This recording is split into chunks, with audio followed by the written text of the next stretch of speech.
Welcome back to GDT Tech Reviews. In this video we are going to do a detailed review and pick the top 5 best 4K TVs 2022.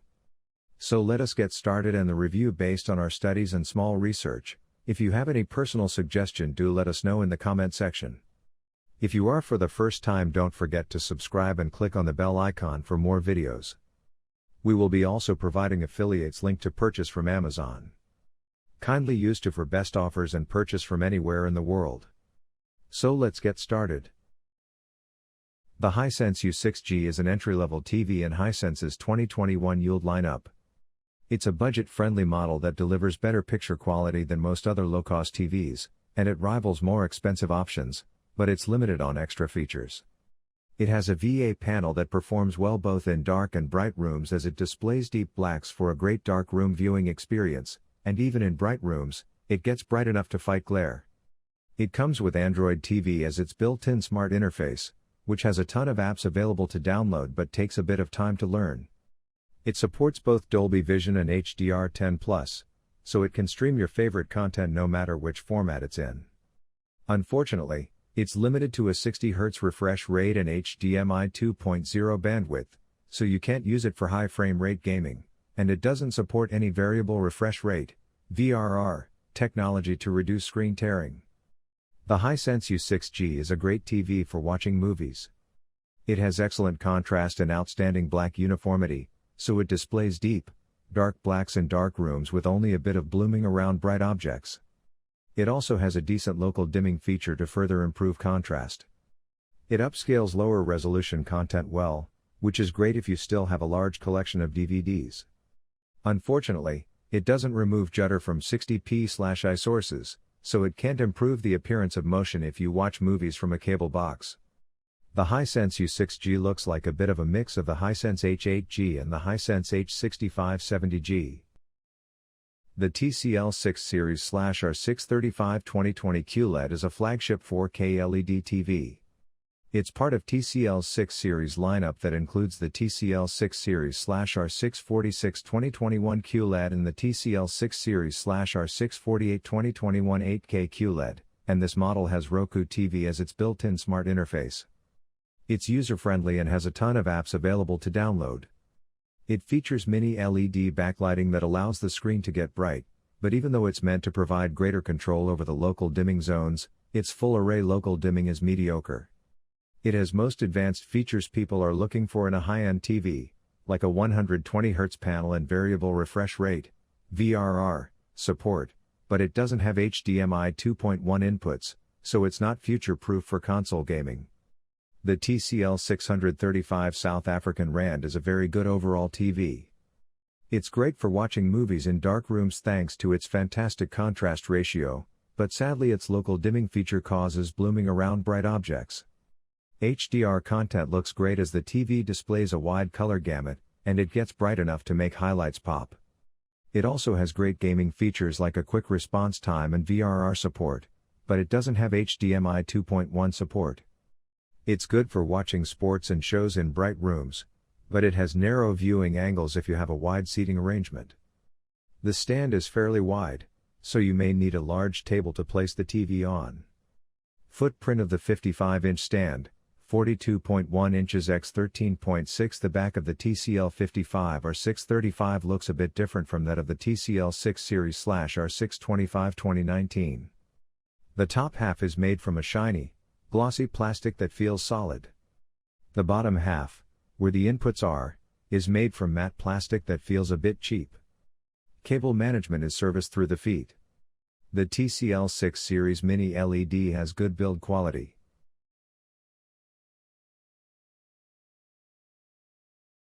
The Sony A90J OLED is an amazing 4K TV from Sony's Master Series. Like other OLEDs, it delivers unparalleled picture quality thanks to its self-emitting pixels, which produce perfect blacks and a near-infinite contrast ratio. While its HDR brightness is only decent relative to LED TVs, it still delivers a great HDR experience thanks to its wide color gamut and high contrast ratio. It also has a near-instantaneous response time for clear motion, but some gamers may be disappointed by the lack of variable refresh rate, VRR, support, even though it's set to arrive with a future firmware update. On the upside, it has two HDMI 2.1 ports, eARC, and Dolby Vision support. It also has wide viewing angles and superb reflection handling. As with all OLEDs, there's some risk of permanent burn-in, but we don't expect it to be an issue if you watch varied content. The Sony A90J is an amazing TV for mixed usage. It delivers exceptional picture quality for movies and TV shows, and its near instantaneous response time results in smooth motion for sports and video games. While it doesn't get as bright as an LED TV, it's bright enough to bring out most highlights in HDR, aided by its near infinite contrast ratio. Unfortunately, there's a risk for permanent burn-in, though it shouldn't be an issue if you watch varied content. The Sony A90J looks similar to other high-end Sony OLEDs but with a newly designed stand that offers more adjustability.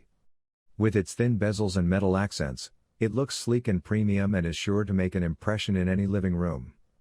The Sony A90J doesn't have much in the way of cable management except for some paneling that covers a portion of the cables and an included cable tie, but overall it looks fairly clean.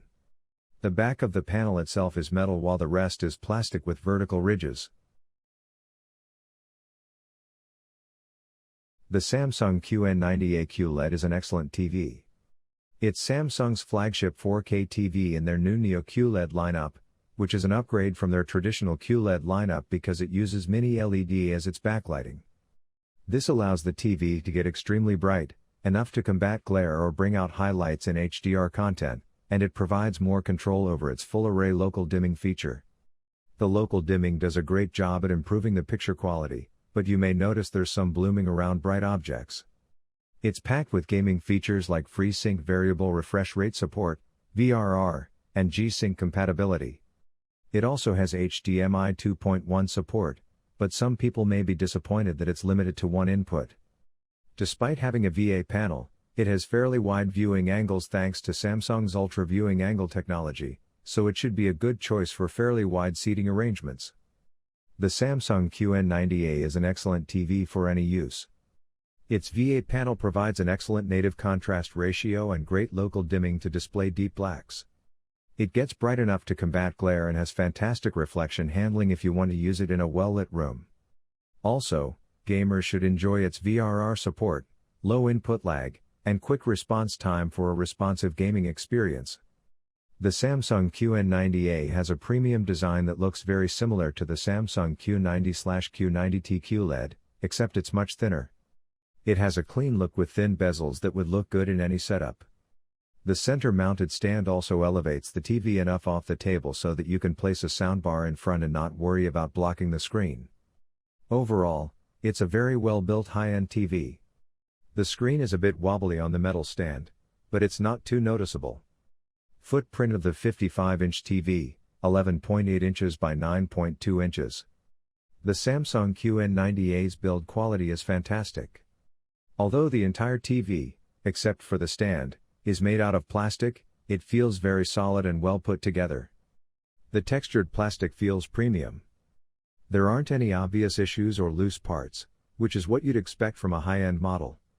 It's a bit wobbly, but that's because the panel is so thin and easy to move, and it shouldn't be an issue during regular use.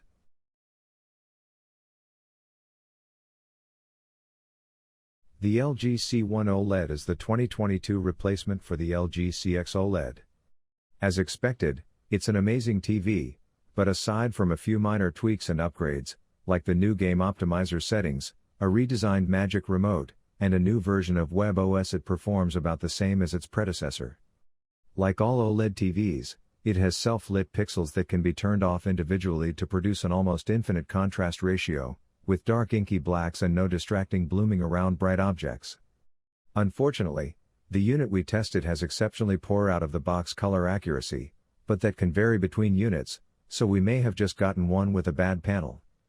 Our testing also confirmed that, unlike the higher-end LG G1 OLED, it doesn't have LG's new Evo panel.